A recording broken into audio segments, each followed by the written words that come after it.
A IA me deixou burro, muito burro demais. Bom, os titãs cantavam isso sobre a televisão. É uma questão aberta se a gente tá mais ou menos burro em função da TV. Mas agora, a tecnologia da vez é a inteligência artificial. E a IA, inteligência artificial, tem um recurso agora que é maravilhoso, por um lado, e traz questões bastante intrigantes para a sociedade. O Google, por exemplo, lançou uma ferramenta chamada Notebook LM. O que essa ferramenta faz? Ela pega conteúdo de textos, longos textos, pesquisas, pode ser gráfico, pode ser pesquisa acadêmica, enfim, longos conjuntos de dados, reúne tudo isso e gera resumos em áudio para você ouvir, pode criar um podcast curtinho, pode fazer um resumo bem curto. Qual o problema disso, na opinião de muitos especialistas? Parte do processo de aprendizado, né, a gente aprende também com a dificuldade, né, com tempo para raciocinar, com tempo para amadurecer aquele conteúdo. Por isso que ler é tão poderoso, né? A gente gasta um longo tempo lendo um livro, mas a gente reflete sobre aquilo, vai preenchendo as lacunas que o texto deixa. Por isso que ler é muito importante. Ajuda até mais no aprendizado do que assistir a um vídeo, por exemplo, porque o vídeo preenche essas lacunas, né? Tem toda uma discussão em torno do potencial da IA tornar o nosso conhecimento, a nossa análise do conteúdo cada vez mais rasa. Então a gente não lê mais a notícia, né? A gente vê só um resuminho de 2 linhas sobre aquela notícia. A consequência disso, a gente já viu nas redes sociais. As pessoas não leem mais as matérias, leem só o título, saem comentando, falando bem ou mal e xingando o jornalista, não raro,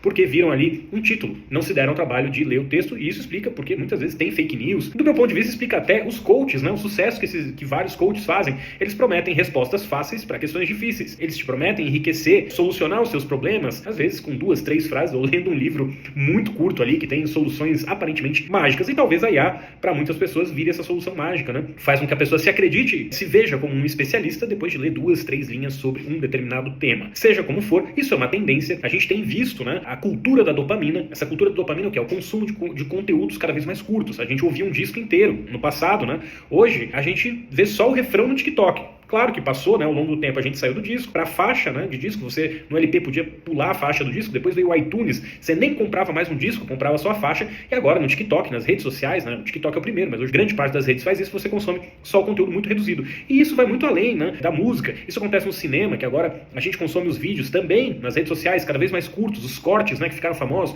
o esporte. Antes a gente jogava futebol, aí depois a gente passou a assistir o futebol na TV, e agora a gente vai pro esporte aposta, né? A gente só aposta nos jogos, a gente não está nem mais preocupado em assistir ao jogo. E essa é a cultura da dopamina. A dopamina é um hormônio que a gente tem no corpo que está associado ao prazer. Então eu estou constantemente buscando estímulos que aumentem a produção de dopamina no meu corpo. Só que a dopamina, ela tem picos, né? Espaços curtos de tempo, e esse estímulo constante aí faz com que a dopamina vá lá no alto. E a IA, em boa medida, faz isso. Eu tenho um conteúdo que eu levaria horas, talvez, para consumir, e demandaria um esforço muito grande, e eu consigo resumir isso fazendo um comando na IA que vai me dar aquele prazer de ter uma resposta, de ter uma sensação de conhecimento num curto espaço de tempo, mesmo que isso seja muito raso. Bom, me diz aqui o que você acha desse contexto que a gente está vivendo, se a IA de fato vai tornar o nosso conhecimento mais raso. Eu sou Guilherme Rabacho, colunista de mídia do Valor. Toda semana trago aqui comentários, né, algumas reflexões sobre as plataformas, Big Techs, de que maneira a gente está interagindo com as novas tecnologias e o impacto que isso tem na mídia.